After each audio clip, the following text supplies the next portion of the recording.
The Puerto Rico Debt Crisis by Sam Keller. The Puerto Rico debt crisis has been going on for nearly a decade, but recently in 2016 has become prevalent as it keeps worsening. The modern issue lies on the use of municipal bonds by Puerto Rico, a technique adapted from the U.S. due to their common usage in the country. Municipal bonds are loans given to the state in order for it to fund infrastructure, schools, etc., with the promise that the state will pay it back with interest, usually after long periods of a few years up to a few decades. The government handed out these bonds at a massive rate because people of all income levels were attracted to the notion of being able to store their money in the government and then actually make a profit from it in interest. Most of Puerto Rico's government relied on these bonds, for any U.S. citizen or corporation would receive a triple tax exemption, or exemptions on federal, state, and local taxes. Also, based on Section 936 of the U.S. Internal Revenue Code, which was passed in 1976, large U.S. corporations could channel their earnings back to the U.S. without having to pay federal taxes on them. This attracted hundreds of U.S. companies and immensely assisted in the success of Puerto Rico's economy.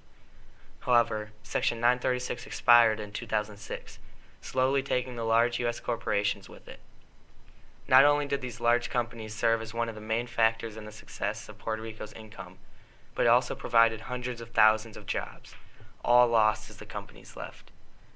Also, since Puerto Rico gave out the bonds like they were nothing to anyone who wanted one, they soon had a problem on their hands.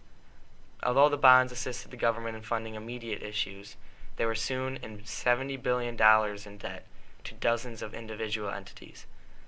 For example, 20% of all U.S. bond funds currently hold some Puerto Rican debt, adding up to just under $20 billion. This is not even one-third of their total debt, however, so clearly this is an extremely pressing issue. In the past few years, Puerto Rico's economy has only survived because they pay small amounts to each entity periodically, keeping them somewhat satisfied. However, the issue has recently come up in the news for the fact that it owed entities nearly $1 billion total dollars by January 1st. And since it could not make all the payments, it decided to skip two of them. One for $1.5 million to the Public Finance Corporation in Puerto Rico, and another larger one for $35.9 million to PREFA, or the Puerto Rico Infrastructure Financing Association. So, why did the Catholic Church feel it necessary to intervene? This is perfectly explained by Pope John Paul II. Quote, "While the details of the international debt crisis are quite complex, in essence it comes down to a fairly straightforward problem. Often through irresponsible practices on the parts of both creditors and debtor nations, the governments of some of the world's poorest countries have taken and been given loans that they do not have the capacity to repay. As a result, they have reduced spending on desperately needed health and education programs in an effort to meet their obligations to international leaders. But even after cutting back on social programs, many countries cannot make full repayment, and so over time debt builds up and makes it increasingly difficult to finance investments in health, education, and development programs that could pull their people out of poverty. In other words, the massive amount of debt isn't just affecting the economy of Puerto Rico. As a result of the debt, Puerto Rico's government cut spending and drastically increased tax rates. Tens of thousands of public employees have been laid off since 2014, and nearly 10% of all schools in Puerto Rico have been closed. Think of 10 high schools in Wisconsin, and then close one whole high school, forcing those 1,000 or so kids to find a new education destination. However, what if it's a public school that closes, and either another place is not financially an option, or they have no way to travel to a different location? This leaves kids without an education, and since the poverty rate in Puerto Rico is much higher and schools are much more scarce, this is much greater of an issue on the island. Another problem is that the sales tax has been raised from 7%, which is already fairly high, to 11.5%, preventing those in poverty from being able to purchase items that are basic necessities. Overall, the combination of these issues has caused the unemployment rate to rise to 11.8% as of March this year, more than twice the rate of the U.S., and we thought it was bad here. Also, according to U.S. Census Bureau, the overall poverty rate on the island has risen to an astounding 45%, so clearly this has become an extremely urgent issue, causing Catholics to call for assistance. One of these Catholics was Most Reverend Thomas Wensky, Archbishop of Miami.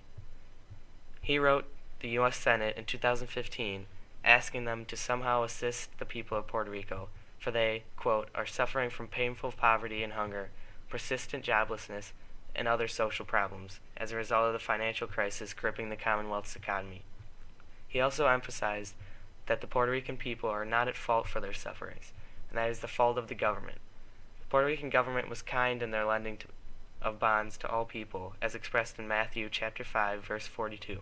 Quote, give to him who asks of you, and do not turn away from him who wants to borrow from you. They did just this, but as mentioned earlier, their rapid and generous granting of these bonds, even to people who most likely couldn't afford losing them, caused their demise. This exact concept is almost too perfectly warned against in Proverbs chapter 11, verse 15.